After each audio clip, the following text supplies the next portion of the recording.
English plate, Hindi tasari, Nagamise thali, Manipuri pukham.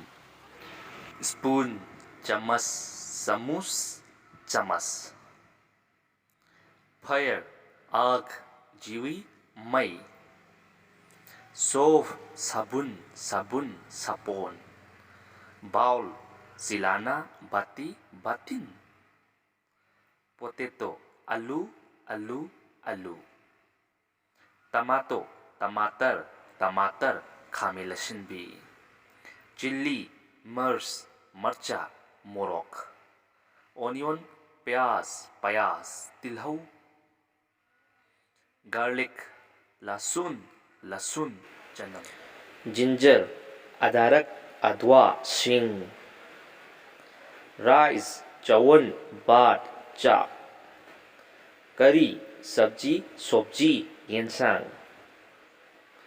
Water, pani, pani, ishing. Egg, anda, anda, yerum. Salt, namak, nimuk, thum. Dry chili, suki mirs, suka marcha, muro kangba. Fresh chili, taji mirs, kacha marcha, muro tekpa. Tea leaf, chai ki patiya, chapata, chamana.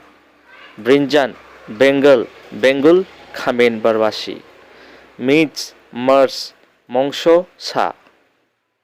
Chicken, murga mas, murgi mongsho, yin faisha. Fish, masli, mas, nga. Turmeric, haldi, haldi, yaingang. Leaf, pata, pata, manna. Cabbage, pata gobi, banda gobi, gobi fun.